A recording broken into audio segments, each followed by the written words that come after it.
Bonjour tout le monde, j'espère que vous allez bien. Aujourd'hui on se retrouve pour une vidéo spéciale photo.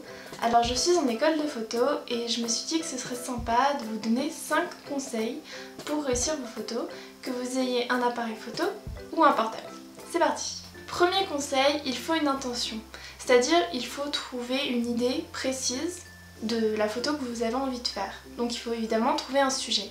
Par exemple, si vous prenez le portrait, vous pouvez jouer avec la mise en scène, donc vous racontez une histoire à travers cette mise en scène, ou alors à travers l'émotion du personnage.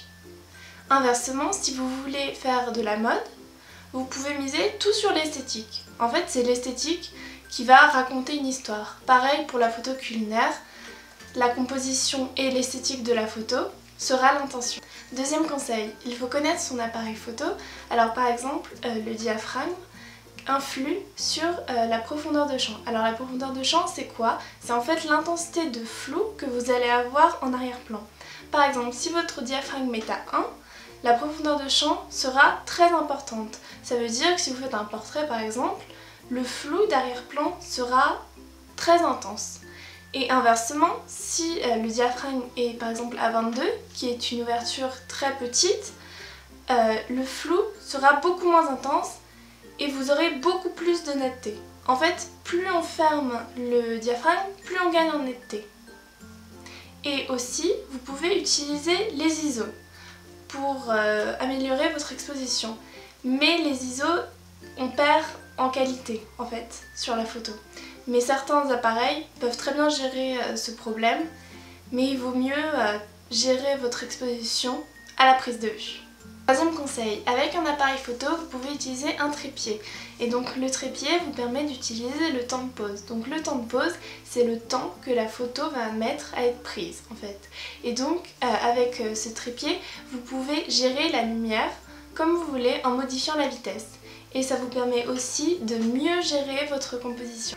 Quatrième conseil, alors pour ceux qui veulent être un peu plus pro, vous pouvez shooter en format RAW.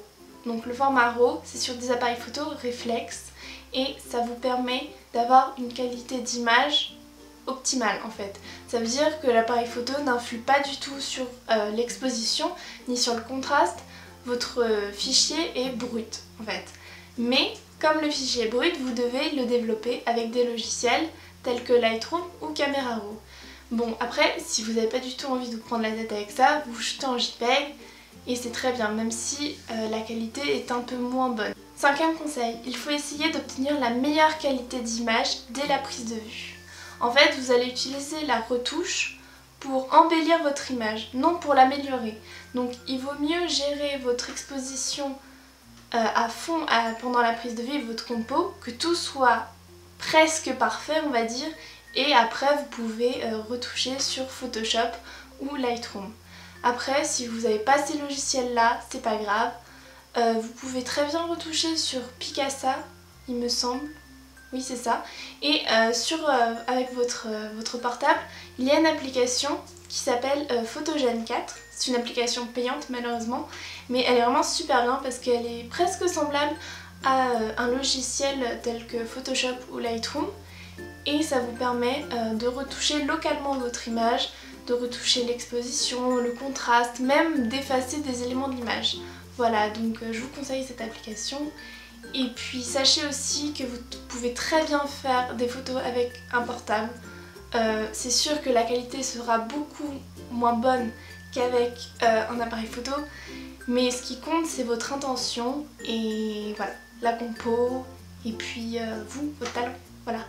Voilà, cette vidéo est maintenant terminée, j'espère qu'elle vous a plu. Si c'est le cas, vous pouvez liker la vidéo. Et puis si vous avez des questions sur la photo, dites-le moi en commentaire. Et si vous voulez que je fasse d'autres vidéos sur la photo, dites-moi aussi, dites-moi tout en fait. Et puis nous, on se retrouve très vite pour une prochaine vidéo. Bisous!